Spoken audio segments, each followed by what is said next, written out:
कैलाश मानसरोवर यात्रा शुरू होने से शिव भक्तों में खुशी की लहर है। कैलाश मानसरोवर यात्रा 2020 में चीन से तनाव के बाद बंद हो गया था, जिसके बाद अब एक बार फिर से इस यात्रा की शुरुआत होने जा रही है। लगभग 5 साल बाद शुरू हो रही इस यात्रा में लाखों शिव भक्तों की भीड़ उमड़ने की उम्मीद की जा रही है। लेकिन ऐसे में आपके मन में सवाल ये उठ रहा होगा कि कैलाश मानसरोवर यात्रा पर खर्च कितना हो सकता है। आखिर कैलाश मानसरोवर यात्रा करने के लिए किस रास्ते का इस्तेमाल किया जाएगा?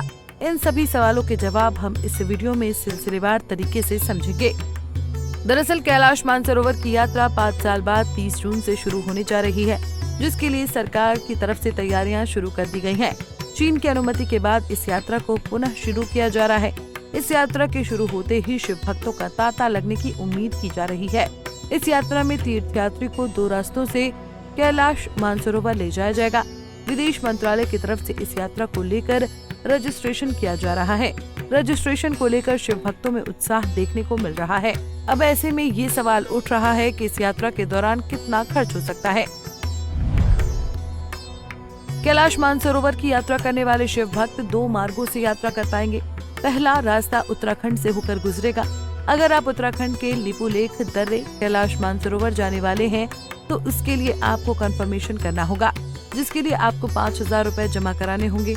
इसके बाद लिस्ट में नाम आते ही आपको 51,000 रूपए की राशि जमा करानी पड़ेगी।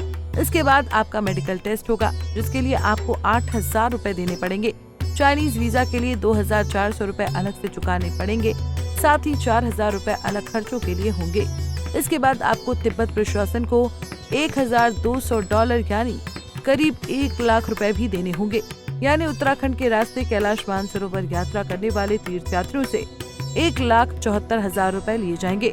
वहीं अगर आप सिक्किम वाले रास्ते से कैलाश मानसरोवर की यात्रा करने वाले हैं तो आपको ये उत्तराखंड की तुलना में ज्यादा महंगा पड़ेगा। पहले आपको 5,000 रूपए एडवांस के अलावा आपको 35,000 रूपए और देने होंगे। इसके बाद 20,000 रूपए की दिल्ली बागडोगरा के बीच रिटर्न फ्लाइट के लिए जमा करने पड़ेंगे। इस रास्ते की यात्रा में भी आपको 8,000 रूपए मेडिकल, 2,400 रूपए चाइनीज वीजा के लिए जमा करना पड़ेगा। 4,000 रूपए अन्य खर्चों के लिए अलग से लिया जाएगा। इसके अलावा तिब्बत प्रशासन को इस रूट के लिए $2,400 यानी 2 लाख रूपए से ज्यादा देने पड़ेंगे। यानी इस रास्ते से यात्रा करने पर 2,83,000 रूपए प्रति यात्री शुल्क लगेगा। कैलाश मानसरोवर यात्रा के लिए 50-50 यात्रियों के 15 बैच बनाए जाएंगे। इनमें से 10 बैच के तीर्थयात्री सिक्किम में नाथुला दर्रे से होते हुए मानसरोवर पर्वत तक पहुंचेंगे, जिन्हें यात्रा पूरी करने में 21 दिनों का समय लगेगा। इसके अलावा 50-50 यात्रियों के 5 जत्थे उत्तराखंड के लिपुलेख दर्रे की तरफ से जाएंगे। कैलाश मानसरोवर की यात्रा करने वाले यात्रियों के इस यात्रा में लगभग 2 लाख रुपए खर्च होंगे। अब ऐसे में सवाल ये उठता है कि क्या इस यात्रा के लिए सरकार की तरफ से सब्सिडी देने की योजना चलती है? चलिए जानते हैं। कैलाश मानसरोवर की यात्रा के लिए केंद्र सरकार की तरफ से कोई सब्सिडी नहीं मिलती, लेकिन कुछ राज्य सरकार सब्सिडी देती है। अगर आप उत्तर प्रदेश के निवासी हैं और आप कैलाश मानसरोवर यात्रा पर जाने वाले हैं तो यूपी सरकार 1 लाख रुपए की सब्सिडी देगी।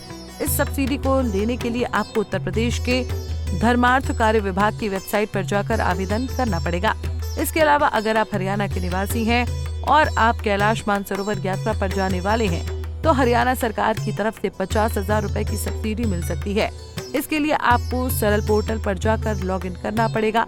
इसके अलावा उत्तराखंड सरकार भी कैलाश मानसरोवर यात्रा के लिए 30,000 रूपए की सब्सिडी देती है।